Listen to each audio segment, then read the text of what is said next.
Blanket discipline is something we used to use in the military all the time because it promoted team building. One person messed up, everybody got punished for it. It was the biggest reason we used it. It does two things. It causes that person to mess up to try to do better. A lot of you are already going, well, that's not right. Well, it is if you're in combat and the one person that continuously messes up is getting you killed. It also causes the rest of the group to make that person better. Therefore, their weakest link isn't that weak. But that doesn't work in social media. As a matter of fact, it really doesn't have any place in society at all. How am I relating blanket discipline with social media groups?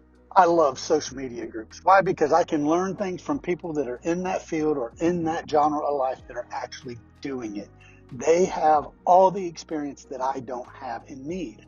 And I use those a lot. Any kind of social media that can teach me something, I'm all about. But social media has a terrible adversary: spam and unwanted links.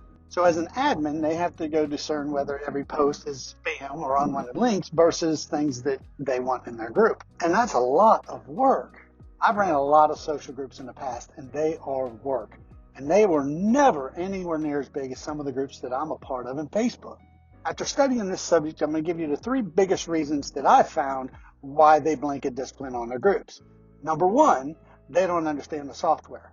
They don't understand the software enough, or they're not tech savvy enough to be able to keep up with everything that's coming through. To add to that, some of them don't know the difference between an actual spam post and posts that can contribute to the group. The next one is a pet peeve of mine. Why? Because there was a time in my life when I used to be this way. And that's number three, laziness. There is no excuse for laziness whatsoever. And what happens is somebody decides, hey, I think a Facebook group would be cool to do. And then they do it and realize, man, it's work. It's a lot of work.